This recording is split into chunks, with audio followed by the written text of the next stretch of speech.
चलते रहो कि बैठे रहने से भी थकान होती है। वो गर्म रेत की नरमी, वो तपती धूप की छाव, पैरों के वो छाले, यही तो मुसाफिर की पहचान होती है। हे वेलकम बैक, मैं Dharmveer, motivational speaker, life and business coach. आज मैं डिस्कस करूंगा एसेट एलोकेशन के बारे में। जी हाँ, आपके पास अगर पैसा है ना तो आप दो तरीके से इन्वेस्ट कर सकते हो। हालांकि आज वीडियो में शॉर्ट रखूंगा, लेकिन अगर आपका डिमांड आया ना, इस वीडियो पर अगर लाइक आया तो मैं एक एक टॉपिक के बारे में डिटेल से बनाऊंगा वीडियो। तो आपको मैं अभी बता देता हूं, जो आपके पास पैसा है उसको दो तरीके से इन्वेस्ट करो। एक है सिक्योरिटी बकेट, मतलब कुछ पैसा ऐसे जगह इन्वेस्ट करो जहां पर आपको मेंटल पीस मिले।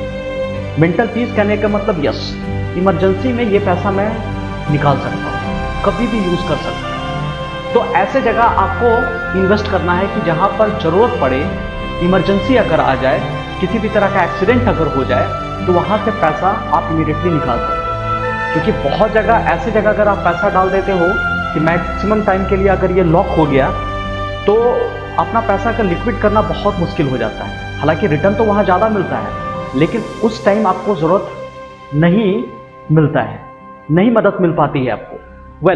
मैं आपको बताता हूं। सबसे पहला सिक्योरिटी बकेट।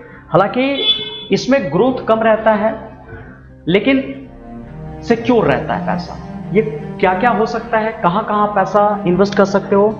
पहला, कैश और कैश इक्विवेलेंस सेविंग। कभी कभी बैंक बंद हो जाता है, आप अपना पैसा ही, इकोनॉमिक क्राइसिस जब होगा, मान लो इस तरह का होती है केसेस, तो आप अपना पैसा ही नहीं निकाल पाते हो। तो वैसे केसेस में क्या करो कि सेविंग में डालकर रखो। हालांकि रेट ऑफ इंटरेस्ट कम रहती है, लेकिन वहां से पैसा आप आसानी से निकाल सकते हो। दूसरा जो है, किसी बॉन्ड में आप डिपॉजिट कर दो। सरकार आपसे पैसा लेता है एक फिक्स टाइम के लिए, लेकिन आपको सिक्योर अमाउंट ऑफ मनी आपको देगा एक पर्टिकुलर पीरियड ऑफ टाइम के बाद। कि ठीक है, 2 साल, 5 साल, 10 साल के बाद आपको एक फिक्स इनकम देगा।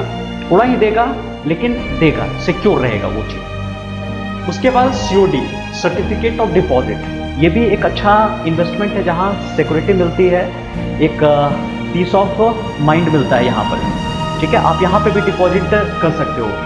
इस पर अगर डिटेल वीडियो आपको चाहिए ना तो मुझे कमेंट करके जरूर बताइएगा। और इस वीडियो को अगर ज़्यादा लाइक मिला तो मैं समझ जाऊंगा कि हाँ, मुझे दूसरा वीडियो बनाना चाहिए।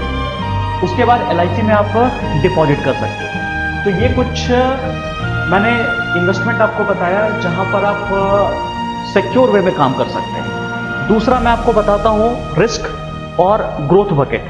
हालांकि इसमें क्या होता है ना, ग्रोथ बहुत ज़्यादा होता है लेकिन रिस्क भी बहुत ज़्यादा होता है।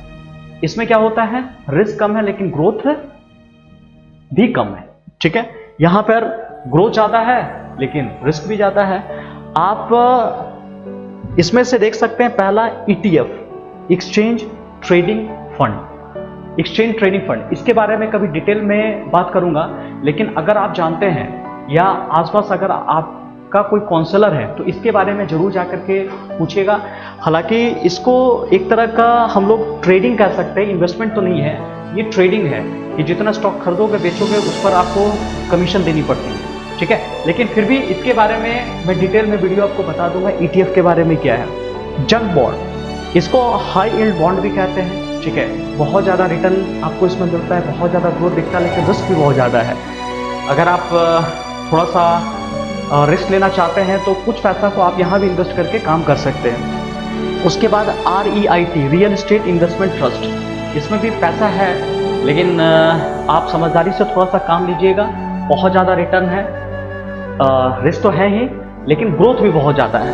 और साथ साथ कमोडिटी पर आप खर्च कीजिए, गोल्ड हो गया, सिल्वर हो गया, ऑयल हो जाइए, ये भी एक अच्छा इन्वेस्टमेंट माना जाता है। तो ये मैंने आपको थोड़ा सा वीडियो शॉर्ट में रखा हूँ, लेकिन मैंने आपको मोटा मोटी बता दिया कि सब पैसा एक ही जगह नहीं डालना, पैसा को एलोकेट कीजिए।